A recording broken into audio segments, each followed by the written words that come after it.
ഏറ്റവും കൂടുതൽ പണം കീഴടക്കാൻ ചെലവഴിക്കപ്പെടുന്ന ഒരു വാക്കാണത്. ഏതാണ് ആ വാക്ക്?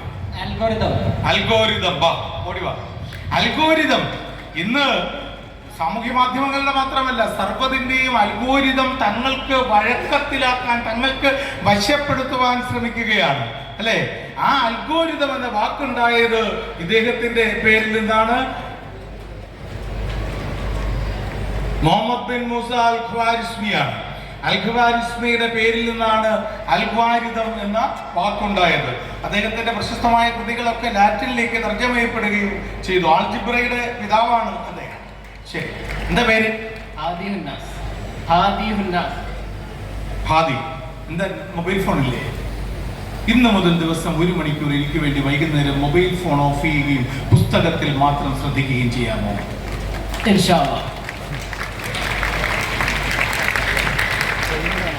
അപ്പൊ നമ്മൾ അടുത്ത ചോദ്യത്തിലേക്ക് പോകാം. ഇങ്ങനെ ഓരോ ചോദ്യത്തിനും ഉത്തരം പറഞ്ഞു പോയി കഴിഞ്ഞാലേ എനിക്ക് 6 മണിക്കാണ് സമയം. 6:10 ആകുമ്പോൾ മഗ്രിബ് തുടങ്ങുന്നതിന് മുമ്പ് നമുക്ക് ഈ പരിപാടി തീർക്കണം. അതുകൊണ്ട് കഴിയുന്നത് സ്പീഡിൽ കുറച്ചുകൂടി ചോദ്യങ്ങൾ ചോദിക്കാം. അടുത്ത ചോദ്യത്തിലേക്ക്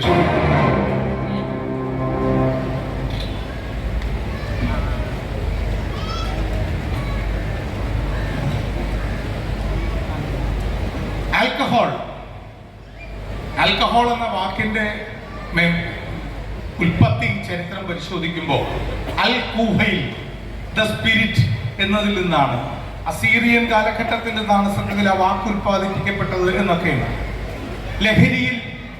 ലഹരിയുടെ ആലസ്യത്തിൽ മുങ്ങിക്കിടന്നുപോയ ഒരു സമൂഹത്തിന് ജീവിത വിശുദ്ധിയുടെ വഴികാട്ടിയ ഒരു ദർശനമാണ് ഇസ്ലാമിന്റെ.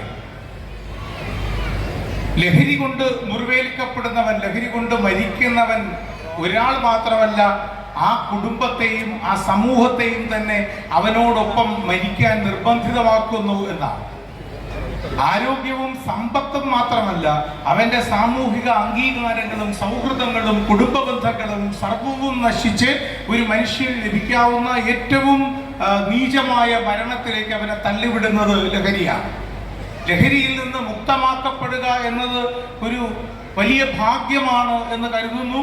അതുകൊണ്ട് തന്നെ 10-14 വർഷങ്ങൾക്ക് മുമ്പ് ലഹരി ഉപയോഗിക്കുമായിരുന്ന, മദ്യം എന്ന ലഹരി ഉപയോഗിക്കുമായിരുന്ന ഒരാളാണ് ഞാൻ. പല മാധ്യമങ്ങളിലും പറഞ്ഞിട്ടുണ്ട്. എന്നാൽ 14 വർഷങ്ങൾക്ക് മുമ്പ് ഒരു വെളിപാട് പോലെ അത് അവസാനിപ്പിച്ച നിമിഷം മുതൽ ഇന്ന് വരെ ജീവിതത്തിൽ എന്ത് നേടിയെന്ന് ചോദിച്ചാൽ ഞാൻ ഇത് നിർത്തി എന്ന് മാത്രമല്ല, എൻ്റെ വാക്കുകൾ കൊണ്ട് 8ഓളം കുടുംബങ്ങളെ, 8ഓളം പേരെ ഇതിൽ നിന്ന് പൂർണ്ണമായി മോചിപ്പിക്കാനും 8 കുടുംബങ്ങളിലെ സ്ത്രീകളുടെ പ്രാർത്ഥനയിൽ അവരുടെ ചിന്തയിൽ ഇടം പിടിക്കുവാനും കഴിഞ്ഞു എന്നതാണ് ജീവിതത്തിലെ ഏറ്റവും വലിയ നേട്ടമെന്ന് കരുതുന്ന ഒരാളാണ് ഞാൻ.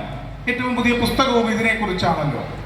ഞാൻ പറഞ്ഞു വന്നത്, ചോദ്യം ഇതാണ്: ലഹരിയുടെ ഉപയോഗം കൊണ്ടുണ്ടാകുന്ന നാശത്തെക്കുറിച്ച് ഏറ്റവും കൂടുതൽ കൃത്യമായി ഖുർആനിൽ പ്രതിപാദിക്കുന്ന സൂറത്ത് ഏതാണ്?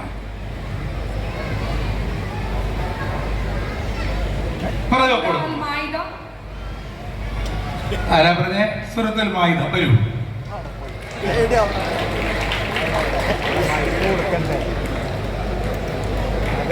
ആദ്യം പറയേണ്ടത് ചങ്ങന്മാര് മൈക്കാടെ കുത്തി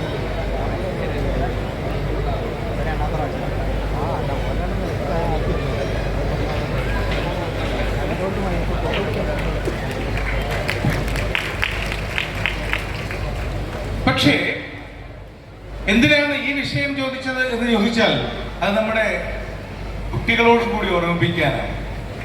ലഹരി എന്ന വാക്ക് വലിയ കുഴപ്പമുള്ള വാക്കല്ല. എന്താണ് ലഹരി എന്ന് മനസ്സിലാകാതിരിക്കുമ്പോഴാണ് അവിടെ മദ്യവും മയക്കുമരുന്നും ചൂതാട്ടവും ഒക്കെ കടന്നു വരുന്നത്.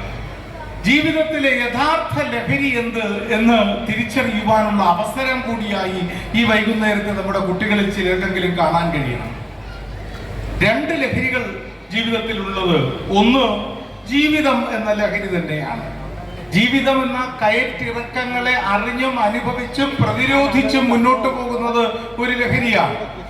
അത് ചകമുഴ വേദന വേദന ലഹരി പിടിക്കും വേദന ഞാനിതിൽ മുഴുകട്ടെ മുഴുകട്ടെ മമ ജീവനിൽ നിന്നൊരു മുരളീ മൃദുരമ മുഴുകട്ടെ എന്നൊക്കെ കവിതയിൽ എഴുതിയിട്ടുണ്ട്.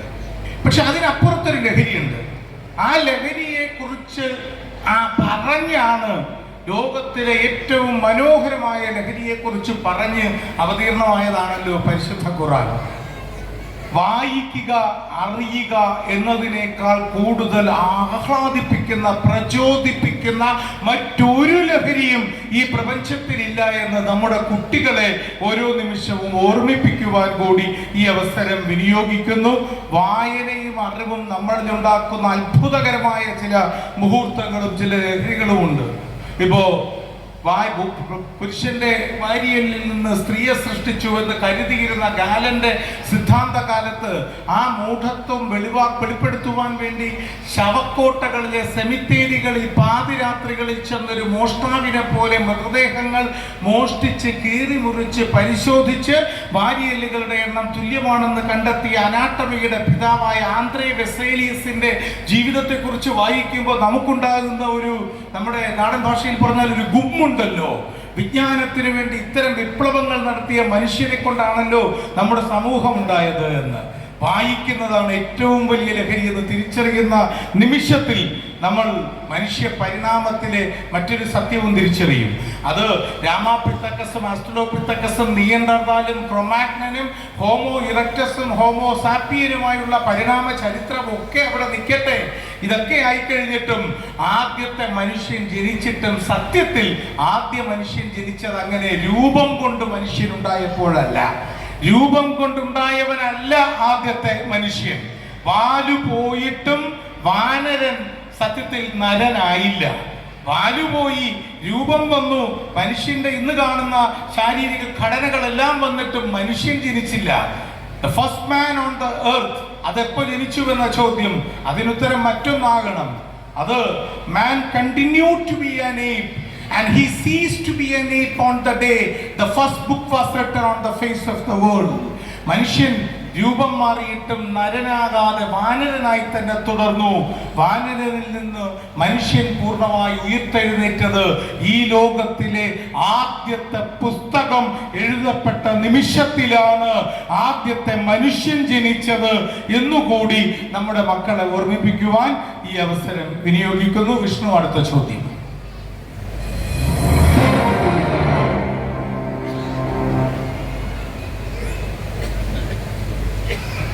ഇത് നേരിട്ട് ഖുർആനുമായി ബന്ധപ്പെട്ട് ഉത്തരം കിട്ടാവുന്നതാണോ എന്ന് ചോദിച്ചാൽ അങ്ങനെ ഒരു പദപ്രയോഗത്തിൽ ഒരു പക്ഷേ നിങ്ങൾക്ക് ഖുർആനിലേക്ക് പോകാൻ കഴിയുമെന്ന് വരില്ല.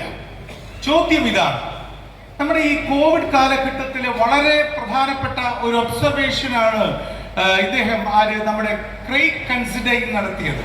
ക്രെയ്ഗ് കൺസിഡൈൻ അദ്ദേഹത്തിന്റെ ന്യൂസ് വീക്കിൽ പ്രകാശിപ്പിച്ച ഒരു ലേഖനം ലോകം മുഴുവൻ ചർച്ച ചെയ്ത ഒരു ലേഖനമാണ്. Can the power of prayer alone stop a pandemic like the coronavirus? Even the Prophet Muhammad thought otherwise. ഇതായിരുന്നു ആ ലേഖനം. പ്രാർത്ഥന കൊണ്ട് മാത്രം കൊറോണ പോലൊരു പകർച്ചവ്യാധിയെ നമുക്ക് തടഞ്ഞു നിർത്താൻ കഴിയുമോ? ഇല്ല എന്നാണ് പ്രവാചകൻ പോലും ചിന്തിച്ചത് എന്ന് സൂചിപ്പിക്കുന്ന ഒരു ലേഖനമാണ് ക്രെയ്ഗ് കൺസിഡൈൻ. ആ ലേഖനത്തിൽ അദ്ദേഹം സൂചിപ്പിക്കുന്നത് പ്രാർത്ഥനയ്ക്കെല്ലാം ഉപരിയായി ഈ കാലഘട്ടത്തിൽ, ആ രോഗത്തിന്റെ കാലഘട്ടത്തിൽ ചെയ്യേണ്ട ഒരു പ്രത്യേക കാര്യത്തെക്കുറിച്ചാണ്.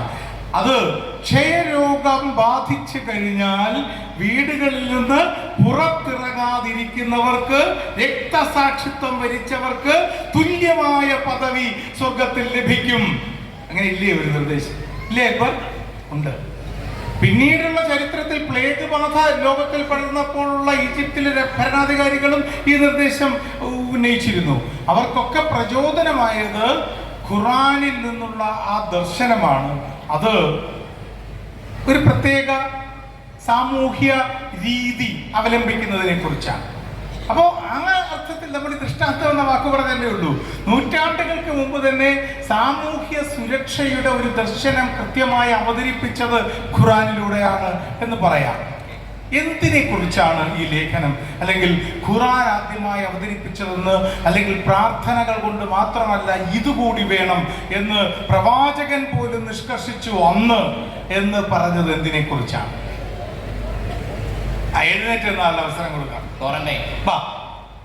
ക്വാറന്റൈൻ ക്വാറന്റൈൻ ആദ്യം നിഷ്കർഷിച്ചത് പരിശുദ്ധ ഖുർആനിലാണ് എന്ന വെളിപ്പെടുത്തലിനേക്കാൾ കൂടുതൽ മാനവ വിജ്ഞാനത്തിന്റെ ശാസ്ത്ര വഴികളുടെ സൂര്യവെളിച്ചമാണ് ഖുർആൻ എന്ന ഞാൻ ആദ്യം പറഞ്ഞ വാചകത്തെ എനിക്ക് സാധൂകരിക്കാൻ കഴിയില്ലല്ലോ.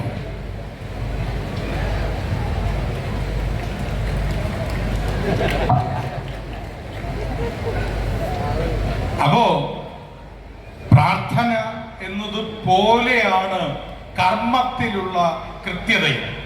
ജീവിതത്തിൽ സ്വന്തം കർമ്മത്തെയും പ്രാർത്ഥനാ നിർഭരമായ വ്രതമായി കാണുന്നവരുടേത് കൂടിയാണ് ലോകം എന്ന് തിരിച്ചറിയുവാൻ കഴിയണം. ഞാൻ ആദ്യം നീ ഉപാധികളില്ലാത്ത അധ്വാനം എന്നാണ് ശ്രീ അസ്ലമിനെ കുറിച്ച് പറഞ്ഞത്. നിരുപാധികമായി സ്വകർമ്മങ്ങളിൽ ഏർപ്പെടാൻ കഴിയുക കൂടി പ്രാർത്ഥനയുടെ ഭാഗമാണ് എന്ന് ഓർമ്മിപ്പിക്കട്ടെ. അടുത്ത ചോദ്യം.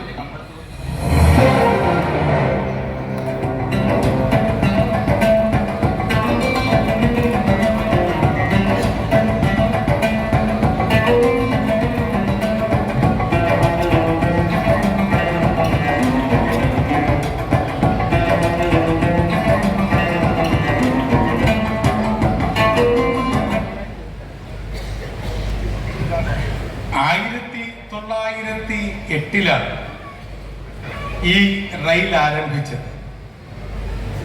കെയ്റോയിൽ നിന്ന് മദീന വരെയായിരുന്നു എന്നാണ് എൻ്റെ ഓർമ്മ. ഈ റെയിൽവേയുടെ പേര് പറയാമോ?